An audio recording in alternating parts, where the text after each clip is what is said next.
Okay sir. అయితే YCP arrest పర్వం అవుతున్నప్పటికీ, అంటే వైసీపీ ప్రభుత్వంలో ఉన్నప్పుడు వాళ్ళు చేసిన అక్రమాలు ఏవైతే ఉన్నాయో దానికి అనుగుణంగా అరెస్టుల పర్వం అయితే కొనసాగుతూ ఉంది. కొడాలని హార్ట్ అటాక్ వచ్చింది, ఏజీ హాస్పిటల్లో జాయిన్ చేశారని ఒక వార్త వస్తుంది. దీన్ని ఎలా చూడచ్చు? అంటే కొడాలని అరెస్ట్ చేస్తారని భయంతో ఇప్పటి నుంచి నాటకం మొదలు పెట్టారు. ఎందుకంటే అతనికి గుట్కాలు తిని తిని మొత్తం అసలు ఏమి లే, మొత్తం క్యాన్సర్ ఉందని తెలిసింది. పైగా హార్ట్ అటాకు, చస్తాడో బతుకుతాడో తెలీదు. కాకపోతే మేము దేవుణ్ణి కోరుకునేది ఏంటంటే బతకాలి. కొడాలి నాని బతకాలి అని చెప్పి మేమైతే కోరుకుంటున్నాము. వాడికి ఇవ్వాల్సిన ట్రీట్మెంట్ చాలా ఉంది. కొడాలని ఏమన్నాడంటే గత ప్రభుత్వంలో మళ్ళీ తెలుగుదేశం ప్రభుత్వం వస్తే నేను గుడివాడ వదిలేసిపోతా అని చెప్పాను. మరి దాన్ని బాబు గారి కాళ్ళు గడుగుతా అన్నాడు. మరి ఇప్పుడు నాకు తెలిసి కేసు నమోదవుతుంది అని తెలిసే అతను హార్ట్ అటాక్ డ్రామా ఆడుతున్నాడు. అంటే కొన్ని సినిమాల్లో చూసుంటాడు, ఈ డ్రామాలు ఆడితే ఏమన్నా ఆపుతారేమో. లేదు, మొత్తం తీసుకెళ్తారు. చాలామంది ఏం చెప్తున్నాడు, తప్పు చేసిన వాళ్ళందరినీ కూడా చాలా లేటుగా కూటమి ప్రభుత్వం అరెస్ట్ చేస్తుంది. అంటే వాళ్ళు చేసిన తప్పులు అన్నీ ఆధారాలతో సహా సేకరించడానికి ఒకవైపు డెవలప్మెంట్ జరగాలి, ఒకవైపు కేసులు నమోదు చేయాలి. ఇవన్నీ ఉన్నాయి కదా. మొత్తం ఏముందండి, అసలు ఖాళీ గిన్నె తప్ప రాష్ట్రంలో 5 ఏళ్ళు రాజధాని లేకుండా రాష్ట్రాన్ని సర్వనాశనం చేసి అన్నీ సరి చేసుకుంటారు రావాలి కదా. ఒకవైపు చంద్రబాబు గారు కష్టపడుతున్నారు, లోకేష్ గారు కష్టపడుతున్నారు, పవన్ కళ్యాణ్ గారు కష్టపడుతున్నారు. ఒకవైపు కేసులు నమోదు చేస్తున్నారు. వీళ్ళని ఎన్ని మాటలు అన్నారో తెలుసుగా. బాబు గారిని కావచ్చు, లోకేష్ గారిని కావచ్చు, పవన్ కళ్యాణ్ గారిని కావచ్చు, వాళ్ళ ఫ్యామిలీ సభ్యులు ఇద్దరు కూతురు కూడా వాళ్ళ ఇంటి సభ్యులను తీసుకొచ్చి ఇష్టానుసారంగా ఒకవైపు శిక్ష వేయాలి. రాష్ట్రంలో జరుగుతున్న డెవలప్మెంట్ గురించి కావచ్చు, నిరుద్యోగులకు ఉద్యోగాలు, ఉద్యోగస్తులకి జీతాలు.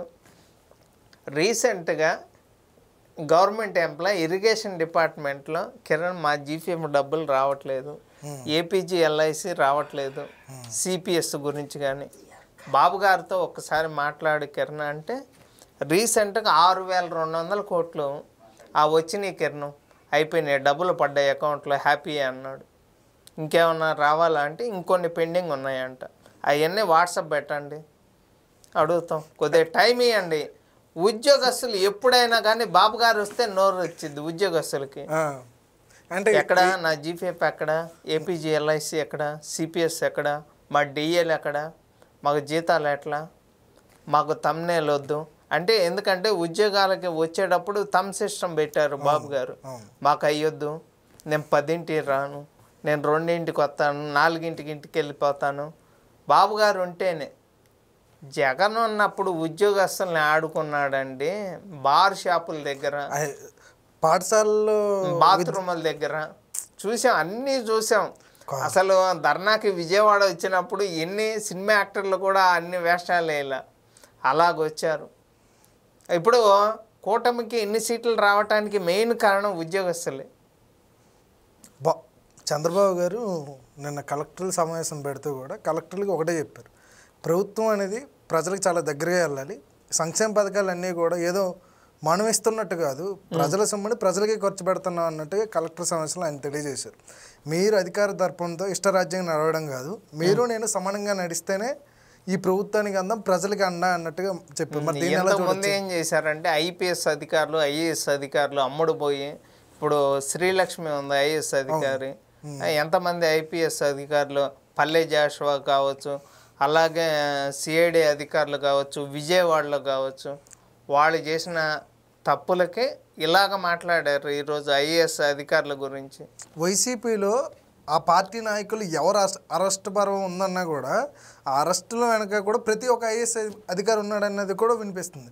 అసలు ఎంత బాగా చదువుకొని ప్రజలకి ఏదైనా సహకారాలు అందిస్తారు అనుకుంటే వీళ్ళు అవినీతి పరులు అంటే ఉన్నాం ఏంటి సార్? ఐఏఎస్ క్యాడర్లో 5 ఏళ్ళు జగన్మోహన్ రెడ్డి చెప్పిన మాటలు అంటే 100 ఏళ్ళు బతుకు అంటే 3 తరాలుగా తినొచ్చు అని వాళ్ళు ఏమన్నా అనుకున్నారేమో. అలా తప్పులు చేసిన వాళ్ళందరూ ఇప్పుడు బయటపడుతున్నారు.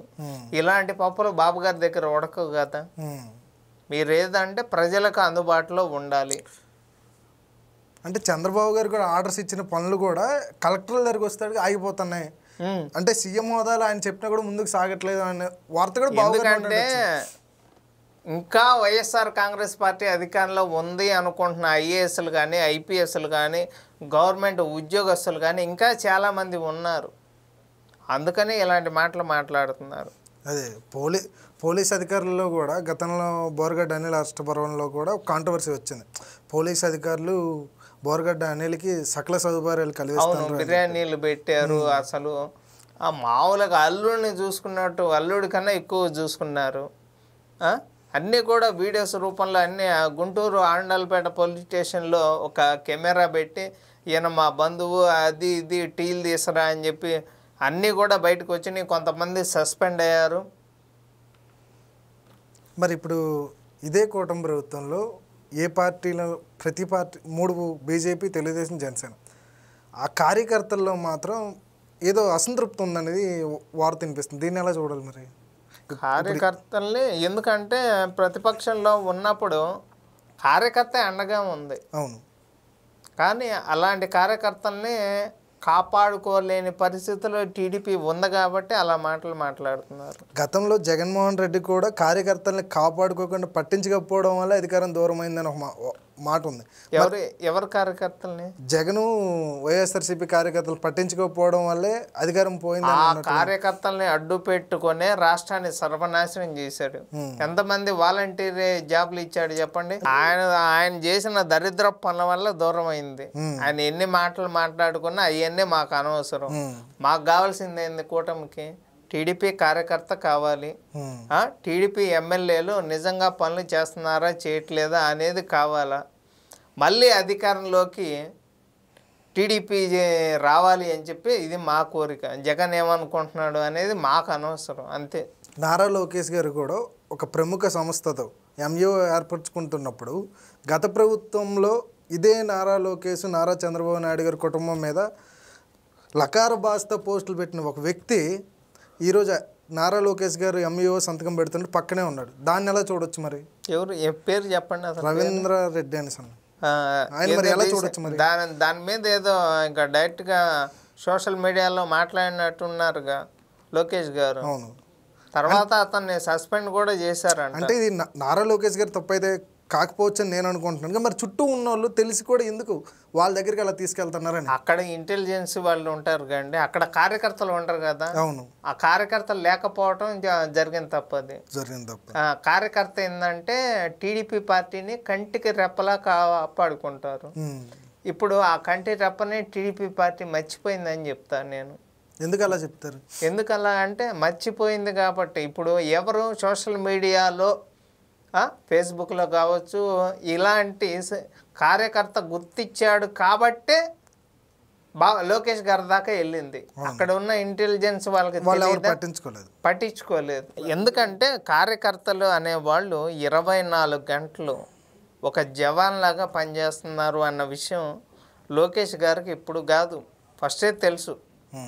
కార్యకర్తలే ఇంపార్టెంట్ అని రీసెంట్గా బాబు గారు కూడా చెప్పారు. ప్రతి ఒక్క నియోజకవర్గంలో ఎమ్మెల్యే ప్రతి బుధవారం ఈరోజే కార్యకర్తని కలవాలి. మీరు అక్కడ కార్యకర్తలు చెప్పే వినాలి. అక్కడ జరిగే డెవలప్మెంట్ గురించి కావచ్చు ఏదన్నా కానీ. అంటే చెప్తున్నా డైరెక్ట్గా లోకేష్ గారు బాబు గారు చెప్పారు కార్యకర్తే టీడీపీకి బలం అనే మాట ఇప్పుడు తెలిసింది నాకు కూడా.